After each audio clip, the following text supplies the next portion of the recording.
Dalam nama Bapa dan Putra dan Roh Kudus. Amin. Allah Bapa yang Maha Kasih, kami bersyukur kepadamu atas penyertaan-Mu dalam hidup kami.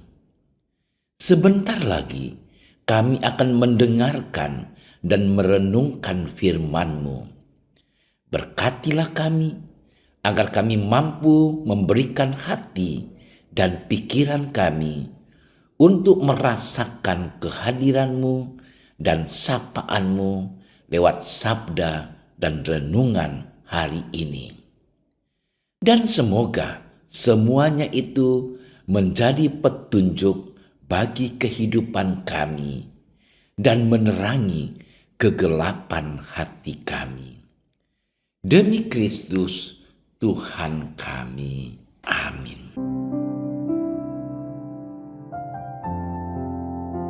Setelah Yesus tiba di daerah Kaisarea Filipi, ia bertanya kepada murid-muridnya, "Kata orang, siapakah anak manusia itu?" Jawab mereka, "Ada yang mengatakan Yohanes Pembaptis, ada juga yang mengatakan Elia, dan ada pula yang mengatakan Yeremia atau salah seorang dari para nabi." Lalu Yesus bertanya kepada mereka, "Tetapi apa katamu, siapakah aku ini?" Maka jawab Simon Petrus, "Engkau adalah Mesias, Anak Allah yang hidup." Kata Yesus kepadanya, "Berbahagialah engkau Simon bin Yunus, sebab bukan manusia yang menyatakan itu kepadamu, melainkan Bapa-Ku yang di sorga. Dan aku pun berkata kepadamu, engkau adalah Petrus, dan di atas batu karang ini aku akan mendirikan jemaatku, dan alam maut tidak akan menguasainya. Kepadamu akan kuberikan kunci kerajaan sorga. Apa yang kau ikat di dunia ini akan terikat di surga, dan apa yang kau lepaskan di dunia ini akan terlepas di surga." Lalu Yesus melarang murid-muridnya supaya jangan memberitahukan kepada siapapun bahwa ia Mesias. Sejak waktu itu Yesus mulai menyatakan kepada murid-muridnya bahwa ia harus pergi ke Yerusalem dan menanggung banyak penderitaan dari pihak tua-tua, imam-imam kepala, dan ahli-ahli Taurat, lalu dibunuh dan dibangkitkan pada hari ketiga. Tetapi Petrus menarik Yesus ke samping dan menegur dia, katanya, "Tuhan, kiranya Allah menjauhkan hal itu. Hal itu sekali-kali takkan menimpa engkau." Maka Yesus berpaling dan berkata kepada Petrus, "Enyahlah iblis, engkau suatu batu sandungan bagiku, sebab engkau bukan memikirkan apa yang dipikirkan Allah, melainkan apa yang dipikirkan manusia." Demikianlah sabda Tuhan.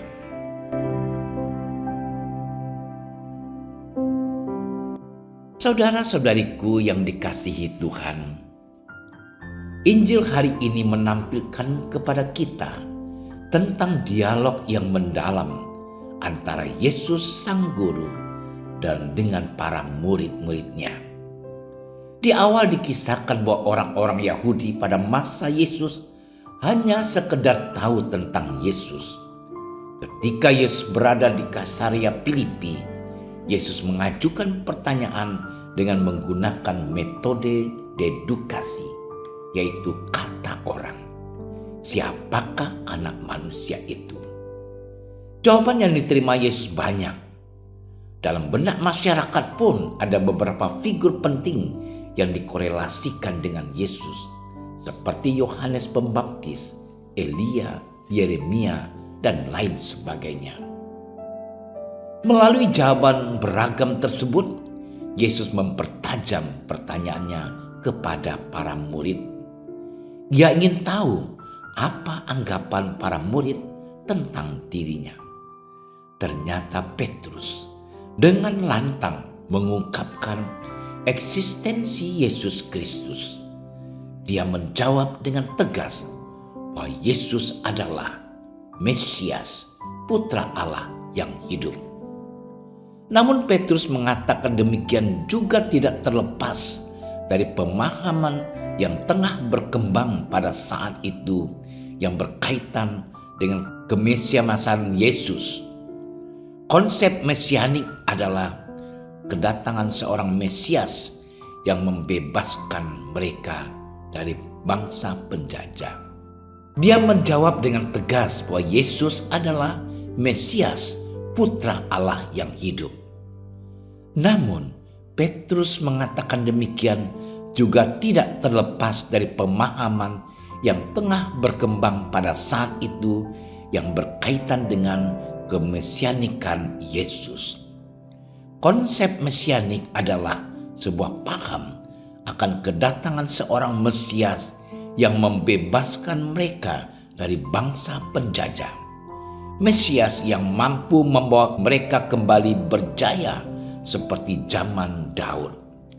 Tentu pemahaman ini tidak terlepas dari sebuah paham yang dilihat dari sisi politisi.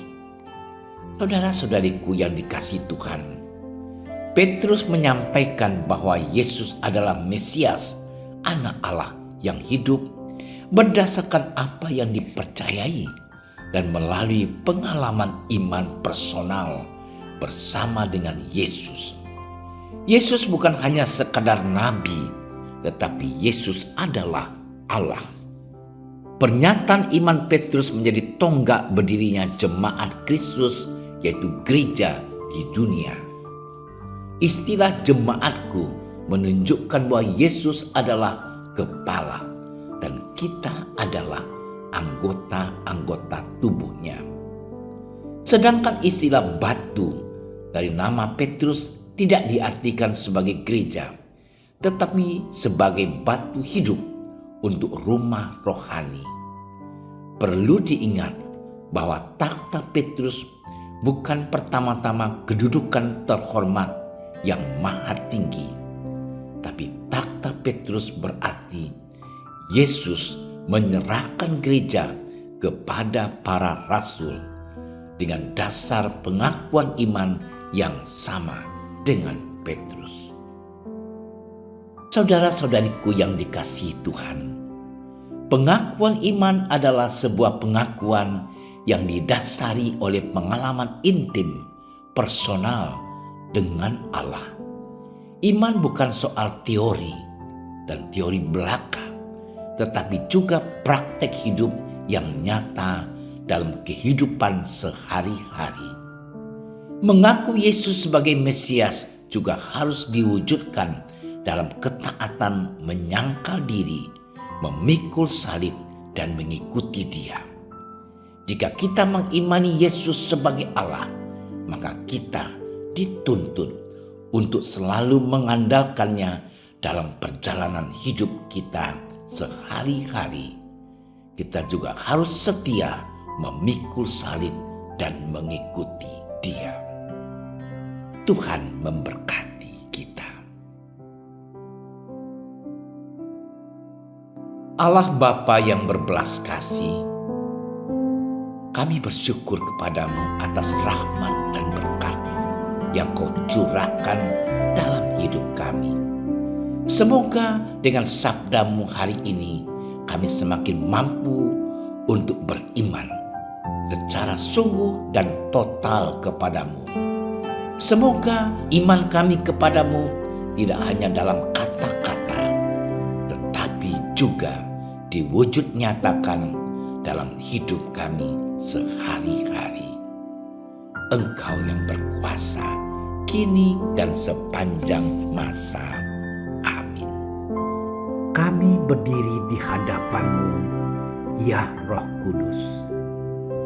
Pada saat kami berkumpul di dalam nama-Mu, bersamamu sendiri yang membimbing kami, membuat dirimu nyaman berdiam di hati kami.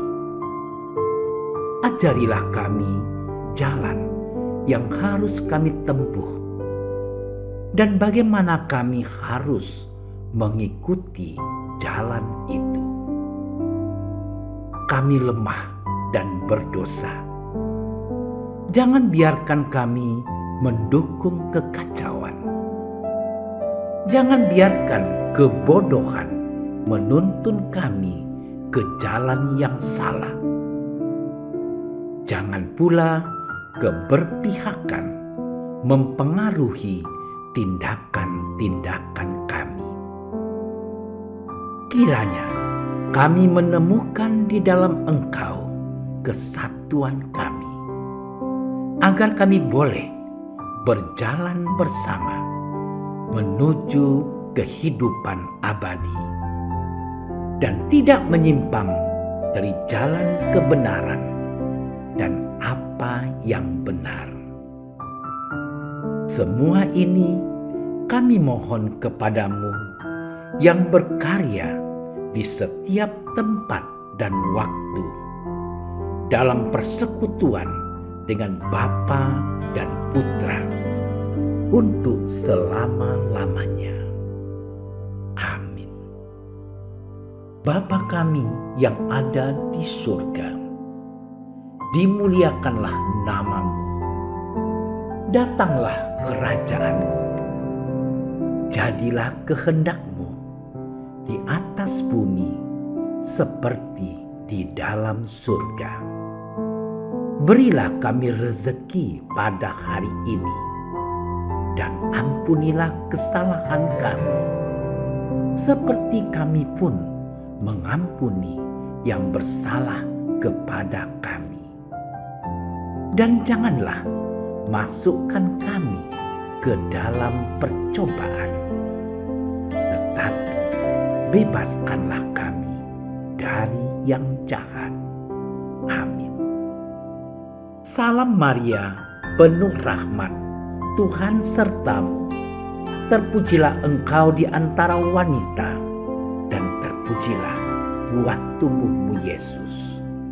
Santa Maria, Bunda Allah, doakanlah kami yang berdosa ini, sekarang dan waktu kami mati. Amin.